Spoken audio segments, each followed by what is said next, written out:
આજની આપણી રસોઈમાં બનશે એવી રેસીપી જે ઘરમાં થાય તો લોકો પૂછે કે આટલી સુગંધ ક્યાંથી આવે છે.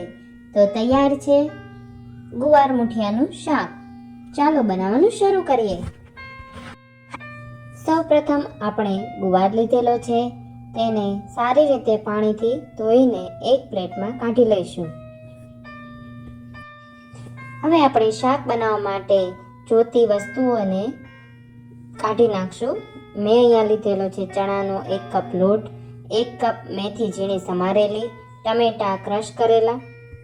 સૌપ્રથમ આપણે મુઠિયા બનાવીશું.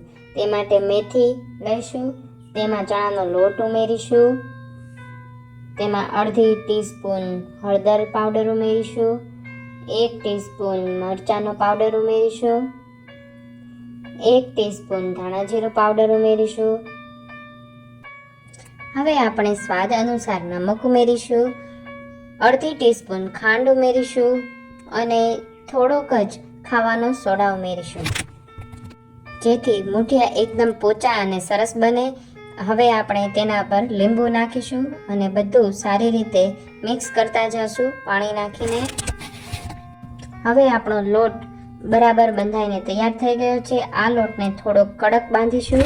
હવે આપણે તેમાંથી શાકમાં મુઠિયા નાખવાના હોવાથી નાના નાના મુઠિયા વાળીને તૈયાર કરી લઈશું.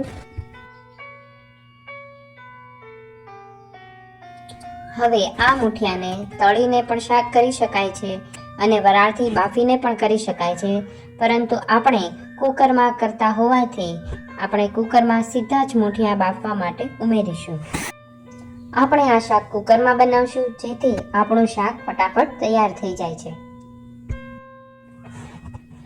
હવે આપણે કુકરમાં તેલ ગરમ કરવા મૂકીશું. આપણે 3 પાવડા તેલ લીધેલું છે, તેમાં રાઈ ઉમેરીશું. રાઈ તડતડ થઈ જાય પછી આપણે તેમાં જીરું ઉમેરીશું, પછી ટમેટાની ગ્રેવી ઉમેરીશું અને બધું બરાબર મિક્સ કરી લઈશું.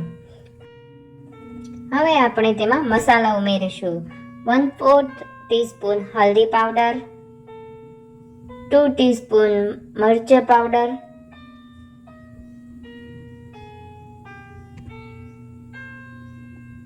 1 ટીસ્પૂન ધાણા જીરુંનો પાવડર, સ્વાદ અનુસાર નમક,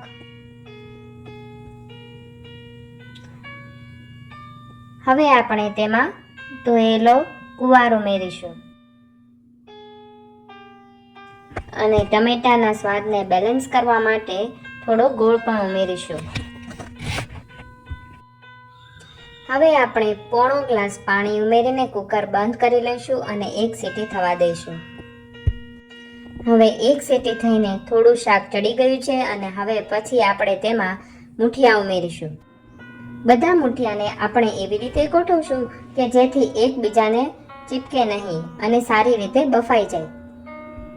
હવે આપણે ફરીથી કુકરનું ઢાંકણું બંધ કરી દઈશું અને 3 સીટી થાય ત્યાં સુધી ચડવા દઈશું. 6 થી 7 મિનિટ પછી કુકરમાંથી બધી હવા નીકળી ગઈ છે અને આપણું શાક બનીને તૈયાર છે. આ શાક આપણે ભાખરી, રોટલા, રોટલી અને ખીચડી અને ઠંડી છાશ સાથે ખાઈ શકીએ છીએ. રસોઈ એ માત્ર ખાવાની વસ્તુ નથી હોતી, એ છે ઘરની સુગંધ, મમતાનો સ્વાદ અને પ્રેમનો પળ. આજનું શાક એ એક યાદગાર પળ બની રહેશે એ આશા સાથે તમે રેસીપી બનાવો અને કહો રેસીપી પસંદ આવી કે નહીં. જો રેસીપી ગમી હોય તો લાઈક, શેર અને સબસ્ક્રાઇબ કરો. આવી જ પ્રેમભરી રસોઈ અને આધ્યાત્મિક રસ માટે જોડાયેલા રહો.